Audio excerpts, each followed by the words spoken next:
Muy buenas noches, hermanos. Es un placer estar con ustedes. Hemos visto las bendiciones del Señor durante toda esta semana. En esta noche tenemos un tema impactante: las 7 frases de la cruz. En la Escritura hay 2 montes famosos: el monte de Sinaí, donde fue promulgada la ley de Dios, en donde la justicia se estableció, en donde los parámetros, las reglas del juicio fueron puestas. Pero hay otro monte igualmente famoso, igualmente querido en la Escritura, y este es el monte Calvario, en donde la gracia sobrepasa al pecado, en donde Cristo, el creador, el formador de todo, se entrega por nosotros y muere para la salvación nuestra. Siempre que hay una persona que está muriendo, hay algo solemne en el momento de morir. Yo he tenido el privilegio por varios años de ser un capellán. Soy un capellán certificado para los hospitales de Estados Unidos. Y con mucha frecuencia me llaman a momentos cuando alguien está muriendo. Aquel brillo en el ojo desaparece y uno sabe que el momento se acerca. Generalmente en este momento los moribundos dicen cosas importantísimas, cosas solemnes. Ese no es un momento para bromas, ese no es un momento para conversaciones superfluas. Es el momento en que la persona se encuentra con el final de la vida. Beethoven, el gran músico alemán, declaró antes de morir: en el cielo oiré. Josué, el caudillo de Israel, declaró antes de morir: yo y mi casa serviremos a Jehová. Cuando se acercaba el momento de la muerte de Cristo Jesús, él declara con 7 frases, conocidas como las 7 palabras de Jesús en la cruz, un verdadero poema de amor. Y en esta noche vamos a profundizarnos, vamos a tratar de extraer de esta historia todo lo que podamos. Habíamos mencionado la numerología en teología. La importancia de los números es importante. Y cuando nosotros llegamos al número 7 en la Biblia, encontramos que hay varias cosas que comienzan con 7. 7 iglesias, los 7 candelabros, las 7 trompetas, 7 días usó Dios para crear el mundo. El rayo de luz blanca se descompone en 7 colores básicos. 7 son las notas musicales para escribir cualquier tipo de música, sea esta clásica, sea reggae, sea lo que quiera. 7 notas son las musicales. 7 fueron las frases también de Cristo Jesús en la cruz.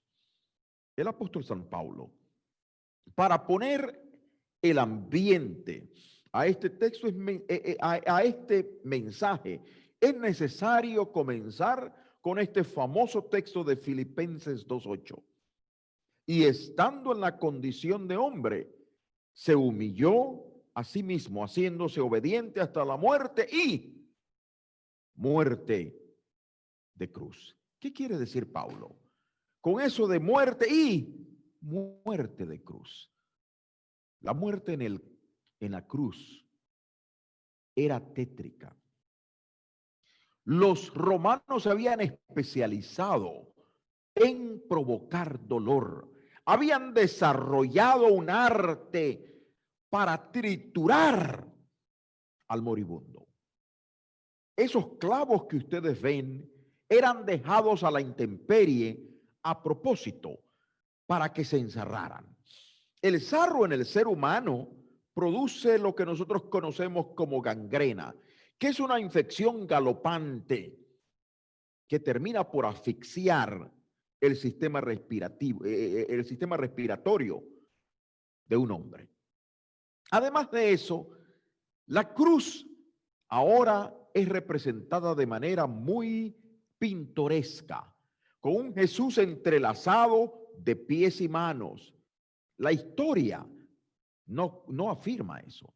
La historia afirma de que el crucificado primero lo acostaban de perfil con sus 2 piernas juntas y ahora atravesaban desde el ojo del pie Ahí atravesaban con un clavo y lo penetraban en los huesos, quebrando todo, rompiendo todos los tejidos nerviosos para provocar dolor. También la historia dice que el crucificado no era crucificado extendido, sino un poco encogido, y los clavos eran atravesados aquí. Si alguien tenía un clavo aquí, se puede salir, pero el clavo era aquí. Y aquel crucificado comenzaba el proceso angustioso de morir. Su aire faltaba. Lo primero que se le iba era su capacidad de respirar.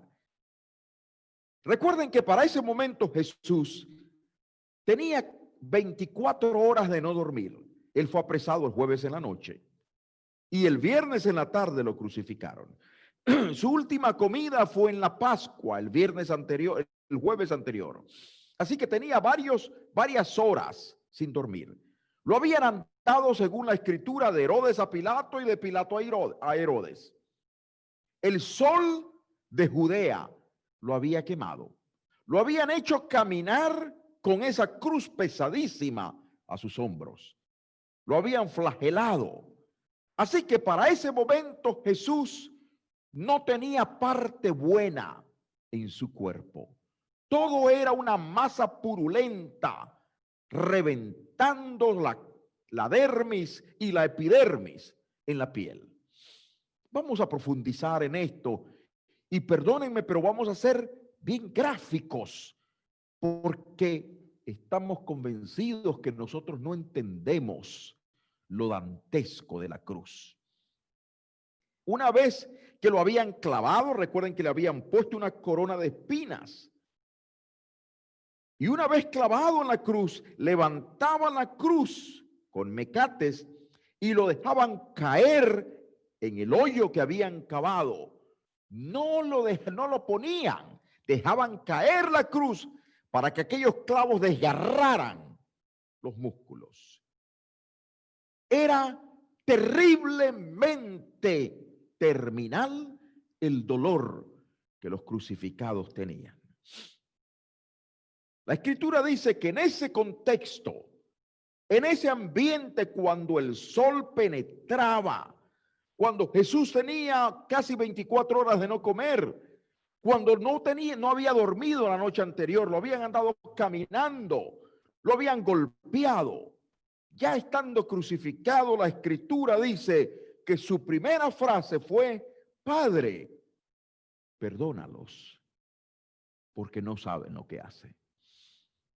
Él reconocía que esos romanos no sabían quién era él. Él reconocía que los judíos lo habían condenado sin siquiera percibir que él era el Mesías que tanto esperaban. Él oró también por aquellos ladrones que estaban a su lado. Él oró también por Pedro, que lo había negado. Oró por Judas, que lo había entregado. Y gloria al Señor, oró por ti y por mí. Por todas esas veces que nosotros nos equivocamos sin saber, por esas veces que nosotros lo ridiculizamos, lo exponemos al baldón, por esas veces que inconsciente o conscientemente nosotros exponemos al Hijo de Dios a la vergüenza. Padre, perdónalos. Perdónalos porque no saben lo que hacen. Cristo Jesús no oró para que el Señor mitigara el dolor. Su oración no fue para que el sol lo ocultara. Su oración no fue para que el cielo lo protegiera. En esa circunstancia, Él oró por ti y oró por mí. ¡Wow! ¡Qué tremendo Salvador! Para pecadores completos como nosotros, solo un Salvador completo como Jesús podía hacer la faena. Cristo Jesús, su primera oración: perdónalos. Ellos no saben lo que hacen. Los clavos se habían penetrado y habían reventado los tendones. habían provocado gangrena y la fiebre había comenzado a subir en el Hijo de Dios. Y su primera frase fue: perdónalos, no saben lo que hacen. Los minutos pasan y de repente Jesús escucha una conversación de los dos hombres que están rodeándoles. Uno está mofándose de él diciendo: si tú eres, baja y líbranos a nosotros también. Y el otro lo reprende y le dice: cállate, tú y yo estamos recibiendo lo justo. Tú y yo, esto es lo que merecemos. Pero este hombre es justo. Este hombre es santo. Este hombre no merece lo que está pasando. Y ahora dice: Señor, acuérdate, cuando tú vengas en gloria, por favor, piensa en mí. Lucas 23:42 dice: y dijo Jesús: acuérdate de mí cuando vengas en tu reino. Honestamente, hermanos, en esa frase, ¿ustedes escuchan alguna confesión de fe? ¿Ustedes escuchan que este ladrón dijo: Señor, yo creo en ti? ¿Escuchan ustedes que él pide perdón? Ah, pero mi Jesús, cuando tú clamas, él traduce tu clamor y entiende tu ruego. Y sin pensarlo, Jesús responde. Jesús da una respuesta positiva en esa circunstancia. Personalmente soy cobarde delante del dolor. Yo no sé cómo las mujeres pueden dar a luz. No, a mí me dan en un dedo y lloro. Y cuando tengo ese dolor, no me hablen, por favor. Me impresiona de manera tremenda cómo Jesús, con semejante dolor y agonía, pudo olvidarse de él y pensar en otros. Dijo Jesús: acuérdate cuando tú vengas.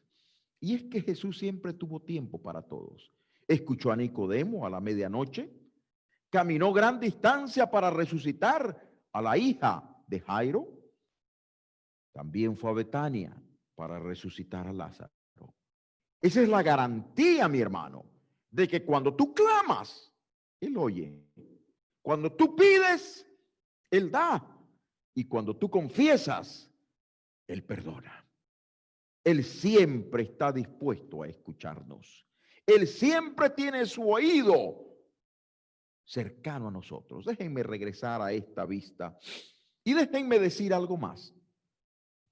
El Jesús moribundo, el Jesús flagelado, el Jesús crucificado seguía siendo el único que decide quién va al cielo y quién no va. A mí me causa repulsión escuchar cuando seres humanos dicen: oh, esta persona se suicidó, oh, no va a ir al cielo. ¿Y quién eres tú para decidir eso? Solo el que murió en la cruz tiene el derecho. Yo veo a Jesús levantándose con esfuerzo para hablar y diciendo: hoy yo te estoy diciendo, tú vas a estar conmigo en el paraíso. Yo veo el cielo atragantado viendo al tesoro del cielo muriendo. Y Dios el Padre indicándole a Gabriel: corre, anota el nombre de ese ladrón. ¿Por qué? Porque Jesús dijo: salvación depende de que Jesús diga. Nadie más tiene ese poder. Y el Jesús moribundo conservaba todavía ese poder. El poder de salvarnos y de decidir quién va al cielo y quién no. Muchos hablan mal de la Virgen María. Muchos hablan mal irrespetuosamente de esta mujer. Napoleón Bonaparte dijo la frase: si vosotros queréis a más hijos como Jesús de Nazaret, debéis de ponerlos bajo el cuidado de María, su madre. Esta era una mujer especial. Yo perdí a mi madre hace 2 años. Nadie me va a amar como mamá me amó. Nadie me va a ver como mamá me vio. A mí no se me puede olvidar que cuando yo estaba en cruzadas, mi madre era fiel. Si estaba junto a mí, ella estaba en la primera banca. Y siempre recuerdo que me indicaba, recuerda acercarte al micrófono. Recuerda hacer contacto con las personas. Recuerda pedirle al Señor que te utilice. Yo estoy seguro que para María, cuando Jesús fue crucificado, crucificaron a su niño, a su muchacho. Y esto fue una espada que partió el corazón de María. Ella era una anciana, una mujer mayor. Y cuando ve a su hijito crucificado en un arrebato que solo las madres pueden tener, comenzó a caminar, a verlo, a acercarse, a consolarlo.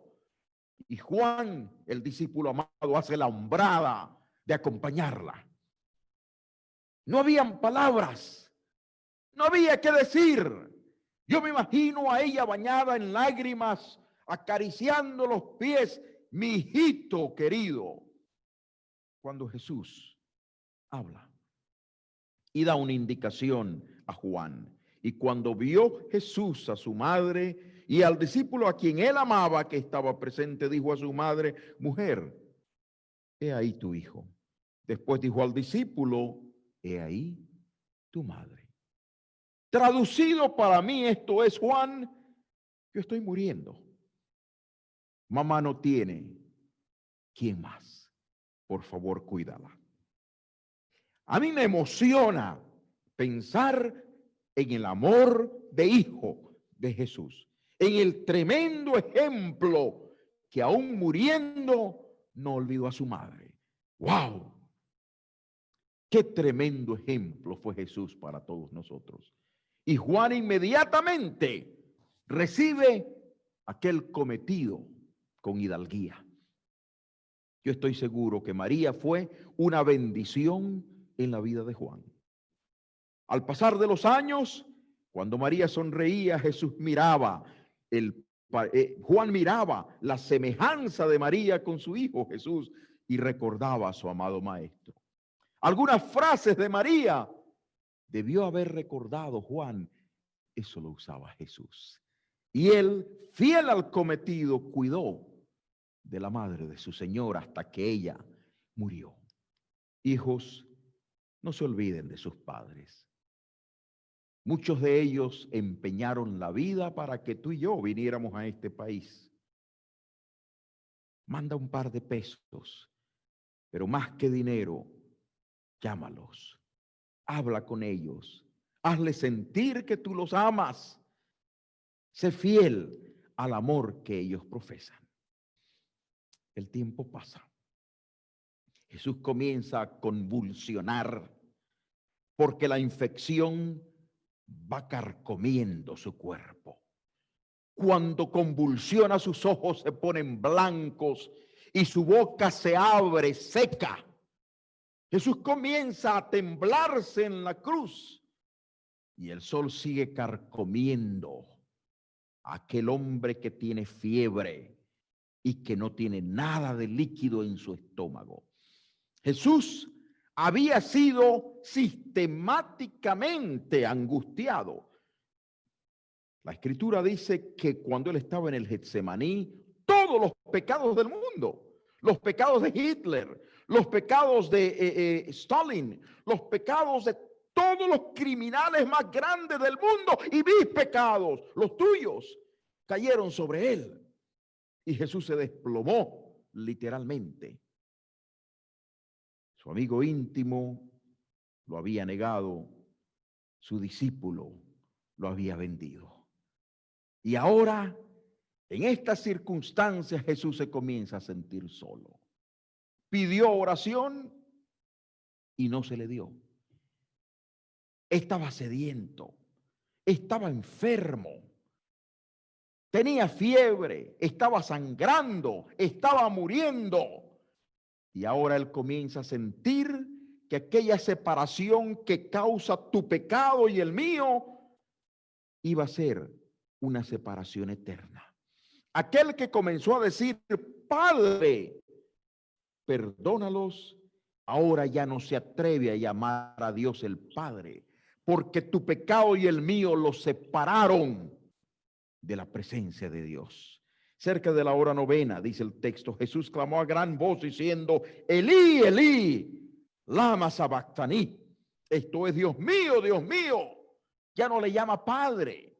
Dios mío, ¿por qué me has desamparado? ¿No era esto plan entre tú y yo? ¿Por qué siento que estoy solo?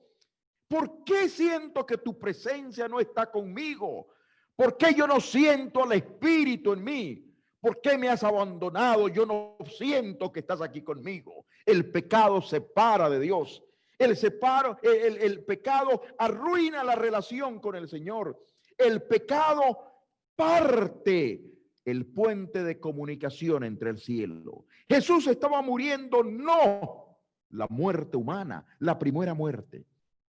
Jesús estaba en ese momento sintiendo la angustia que sentirán aquellos que van a ser perdidos, aquellos que van a ser destruidos por el resplandor de su venida, aquella angustia de separación y de confirmación que la persona está siendo perdida. Esa fue la muerte de Jesús, la segunda muerte. La muerte que por su gracia y por su muerte por nosotros, tú y yo no vamos a tener que morir. Tú y yo vamos a morir la primera muerte, pero la segunda, Él ya la tuvo por nosotros. Él sintió que esa separación iba a ser eterna. La deshidratación se da cuando hay ausencia de líquidos y cuando hay secreción de líquidos. Jesús había sido cautelosamente, programadamente torturado. Vamos a profundizarnos en esto. La quinta frase es, sed tengo.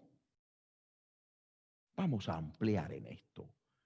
¿Recuerdan que a Jesús lo habían azotado? Le habían dado 2 series de azotes. Déjame hablarte cuán grande era la sed del Señor. La Escritura dice en Salmo 22, como tiesto se secó mi vigor y mi lengua se pegó a mi paladar.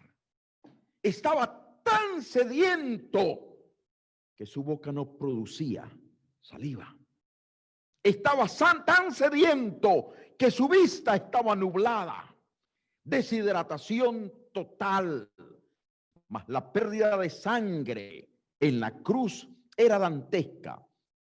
A él lo habían azotado con el famoso instrumento de tortura de los romanos llamado flagellum. El flagellum era un pedazo de madera más o menos así, que tenía 3 correas de cuero crudo. Y en la punta, cada correa tenía 3 bolas de acero. Así que cada vez que ese flagellum pegaba, reventaba la piel. Le habían dado en la espalda y las piernas y después, como no encontraban lugar donde más seguir hiriendo, le daban vuelta y ahora le dieron enfrente. Jesús estaba literalmente despellejado y su sangre se había mezclado con el polvo del camino cuando se cayó con la cruz. Comienzas a entender lo terrible, lo dantesco, lo horrible del Calvario. Eso Él lo estaba haciendo por ti y por mí. Le habían puesto una corona de espinas. A propósito la hicieron más pequeña de su cabeza para que cuando la pusieran se metieran y rasgaran las sienes del Señor, quedando esas espinas clavadas en diferentes lugares y provocando hemorragia. Estaba asoleado. Déjame decirte algo más. Los cuadros cristianos presentan a un Jesús discreto muriendo como con ropa interior. La historia dice que al crucificado lo crucificaban desnudo. No sé qué pasaría si a ti y a mí en un acto público nos mostraran sin ropa. ¡Qué vergüenza! Y eso es que tú y yo somos pecadores perversos, pero el Santo de los Santos, muriendo colgado de la cruz, sin ropa. Muerte de cruz, dice Pablo. Los clavos habían provocado hemorragias tremendas que al final dejaron un charco de sangre mezclado con pedazos de piel. Y el Hijo de Dios está muriendo sediento. Si un animal salvaje tiene sed, tendemos a darle agua. Pero a nuestro Salvador, en el momento crucial, no le dimos nada para beber. Pero déjame aclarar, la sed de Jesús no era solamente corporal o física. Él tenía una sed espiritual. Él tenía una sed de salvarte. Tenía una sed de recibir tu amor. Tenía sed de tu compañía. Tenía sed de tu comprensión y simpatía. Y gloria al Señor. Él estaba con sed de perdonarte. Todas estas sed estaban envueltas en Cristo Jesús. Míralo lacerado, míralo colgado en la cruz. Tremendo sacrificio. No entendemos todavía lo terrible de la cruz. Sed tengo. No me han dado de beber, y el mundo, en lugar de darle al Criador de cielos y tierra de beber, le dan vinagre. Hazme un favor, esta noche antes de dormirte, si tienes vinagre en casa, mete un dedo y póntelo en la lengua. Ahora imagínate que Jesús no había tenido líquidos desde la noche anterior. Y cuando lo pidió, cuando estaba colgado en la cruz, le dieron el vinagre de la ingratitud, del desprecio, de la indiferencia, de la incredulidad, de la burla y del escarnio. ¡Qué paradojas! El que dijo yo soy el agua de la vida, muere sediento. Aquel que vino a salvar al mundo desde el cielo, muere colgado entre el cielo y la tierra, porque por tu pecado y el mío no podía tocar el cielo. Y a lo suyo vino, y lo suyo no le recibió, y no podía ser aceptado en la tierra, colgado entre cielo y tierra. El tiempo pasa. Y ahora, después de un largo silencio, se nota que Jesús comienza a levantarse de nuevo sobre sus piernas y sobre sus brazos. Y ahora grita a gran voz: consumado es. Déjame llevarte al texto.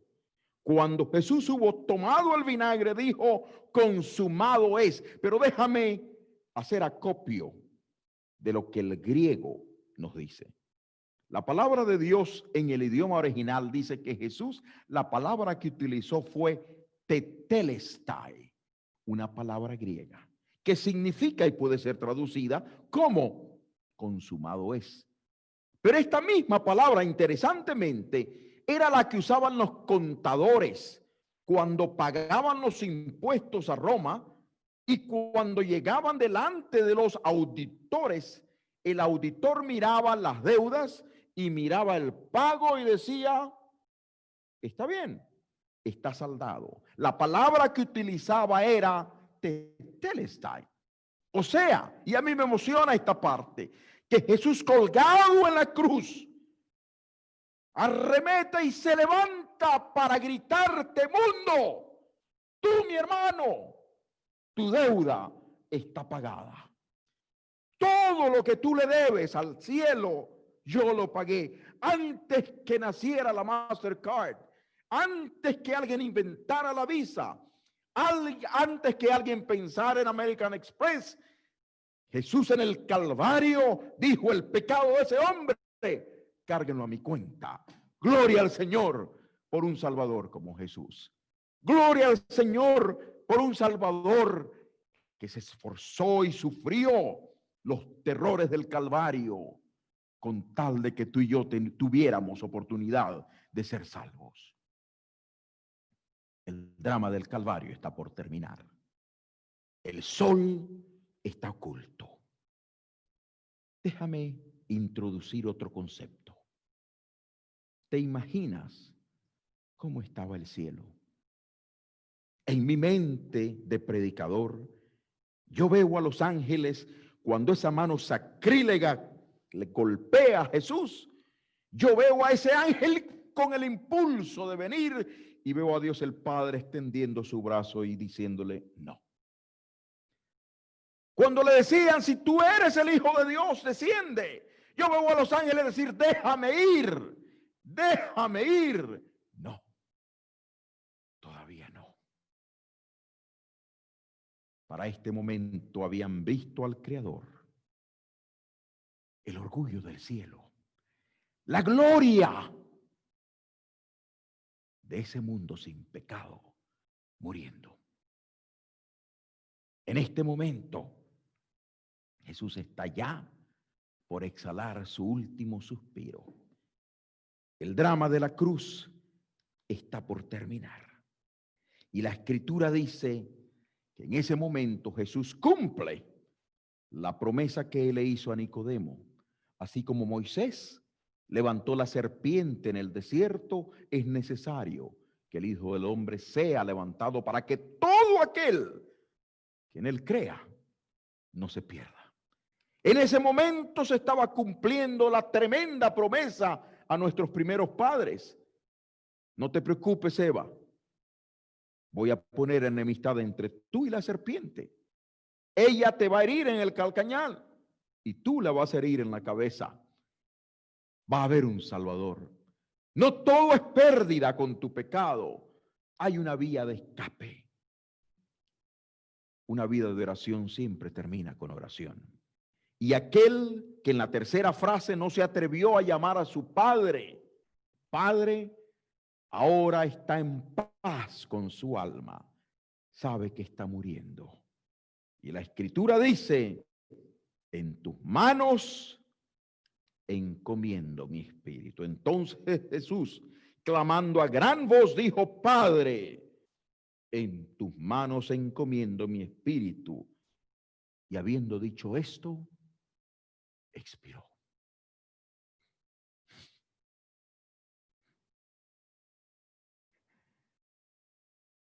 Yo no puedo pensar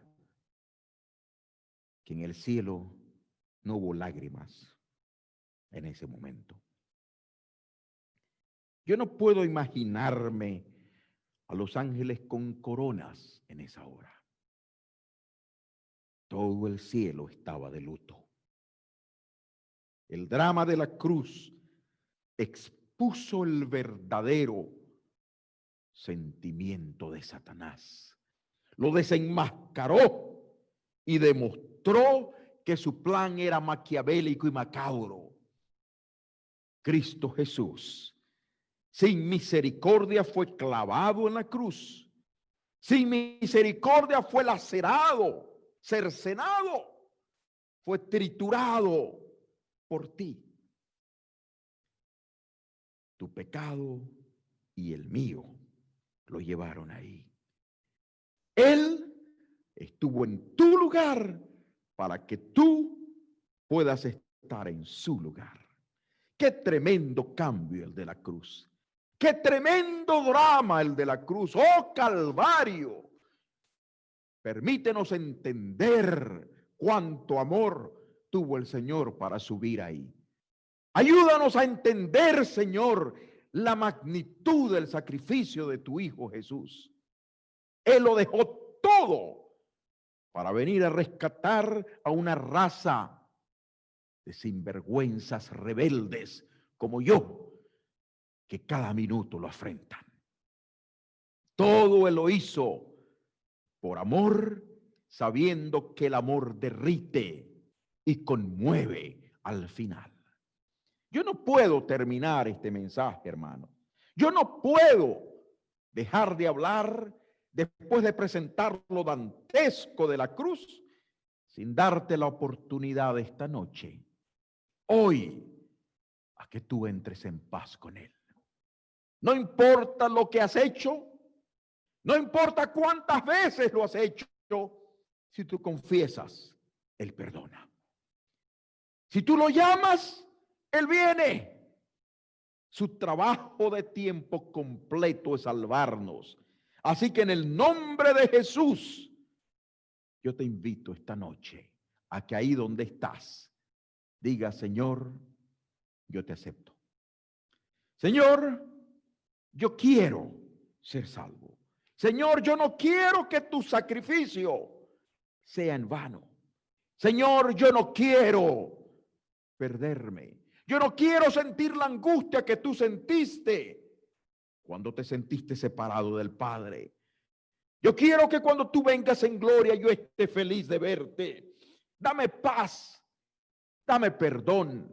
Ayúdame, Señor, a creer que en tu nombre hay salvación. Ayúdame, Señor, a aceptar la bendita sangre que derramaste. Ayúdame, Señor, a reconocer que en ti tengo esperanza. Ayúdame a reconocer que solo tú puedes cambiarme. Ayúdame, Padre, a seguir tu ejemplo. Hay alguien esta noche que quiere tomar esa decisión. Hay alguien hoy que quiere nuevamente entregarse a Jesús. Hay alguien entre los que escuchan que al ver el drama de la cruz, el Espíritu ha entrado a su corazón y lo ha constreñido, que hoy quiera entregarse al Señor. Yo estoy seguro que sí. Yo estoy seguro que el Espíritu Santo está tocando tu corazón, porque yo sé, yo siento la presencia del Señor al hablarte del sacrificio de Jesús. Así que estoy seguro que ese poder en este momento está tocando tu corazón. Vamos, esta es la hora. Este es el momento en que tú cedas y te entregues por completo a Jesús. ¿Cómo? No importa. No lo entiendes, no es necesario. Si tú deseas, Jesús te perdona y te salva. Si tú pides, Él da. Si tú llamas, Él viene. Si tú confiesas, Él perdona. Amado Jesús,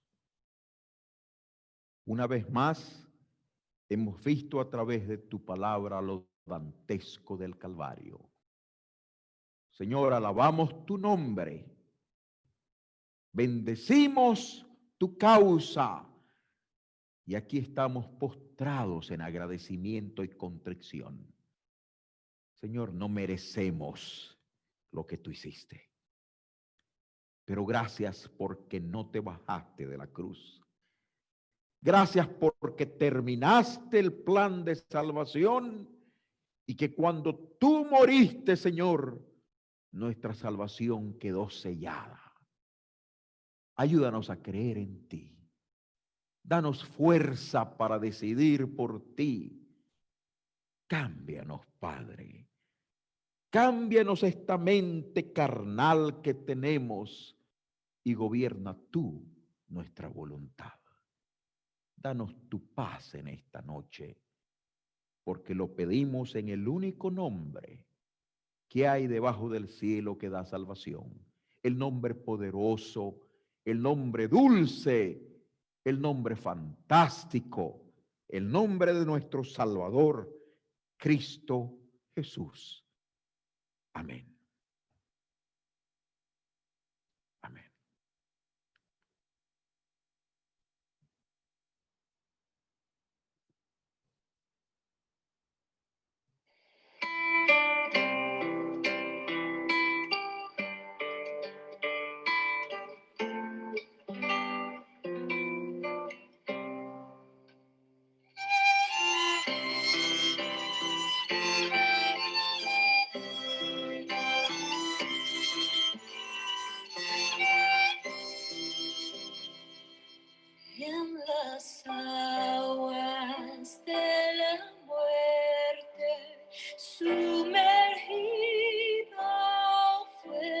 Jesús, mas su amor no fue apagado por las penas de la cruz.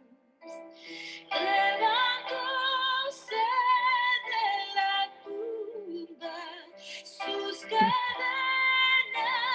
quebrantó y triunfante, victorioso, a los cielos ascendió. En las aguas del bautismo, hoy confieso yo mi fe. Jesucristo me ha salvado y en su amor me gozaré. En las aguas humilladas, a Jesús siguiendo hoy, desde ahora y para el mundo, al pecado muerta estoy.